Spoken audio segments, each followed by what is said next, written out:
सोचिए, आज से ठीक 79 साल पहले की बात, 14 अगस्त 1947। बात पूरा भारत एक ऐसे पल का इंतजार कर रहा था जिसके लिए न जाने कितनी पीढ़ियों ने संघर्ष किया था। लेकिन उस रात खुशी के साथ एक अजीब सा दर्द भी था, क्योंकि अगली सुबह भारत आज़ाद होने वाला था। लेकिन भारत पहले जैसा नहीं रहने वाला था। दिल्ली में शाम ढल रही थी, सड़कों पर आज़ादी की आहट थी, लेकिन देश के कई हिस्सों में बंटवारे की आग और हिंसा का भी दर्द था। लोग जानते थे बस कुछ घंटे और फिर अंग्रेजी हुकूमत का दौर खत्म हो जाएगा। रात करीब 11:30 बजे सभा की कार्यवाही शुरू हुई। वंदे मातरम गाया गया, फिर लोगों को याद करते हुए 2 मिनट मौन रखा गया, जिन्होंने आज़ादी की लड़ाई में अपने प्राण कमाए थे। जरा सोचिए, हजारों किलोमीटर दूर बैठे किसी परिवार का बेटा, किसी माँ का लाल और किसी पत्नी का पति जिसने आज़ादी का सपना देखा था, वह उस रात उसे देखने के लिए मौजूद नहीं था।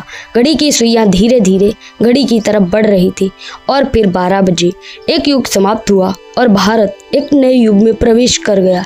ऐसी ऐतिहासिक क्षण पर पंडित जवाहरलाल नेहरू जी ने अपना प्रसिद्ध भाषण दिया। उन्होंने कहा, जब पूरी दुनिया सो रही होगी तब भारत आज़ादी की नई सुबह में जागेगा। लेकिन यह सिर्फ जश्न की रात नहीं थी, जिम्मेदारी की रात थी, क्योंकि आज़ादी मिल चुकी थी।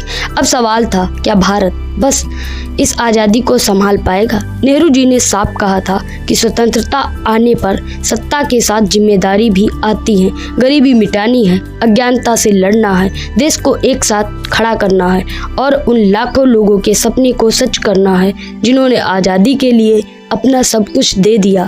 और फिर 14 अगस्त की रात खत्म हो गई। 15 अगस्त की सुबह हुई। भारत आज़ाद हो चुका था। लेकिन याद रखिए, आज़ादी सिर्फ अंग्रेजों के जाने का नाम नहीं थी। आज़ादी उन लोगों के सपनों की जिम्मेदारी थी जिन्होंने हमें यह दिन देखने के लिए अपनी ज़िंदगी दे दी। इसलिए अगली बार जब तिरंगा देखें तब सिर्फ सलाम मत कीजिएगा, एक पल रुककर ज़रूर सोचिएगा कि जिस आज़ादी के लिए उन्होंने सब कुछ दे दिया, क्या हम उसका असली अर्थ समझते हैं? जय हिंद। धन्यवाद।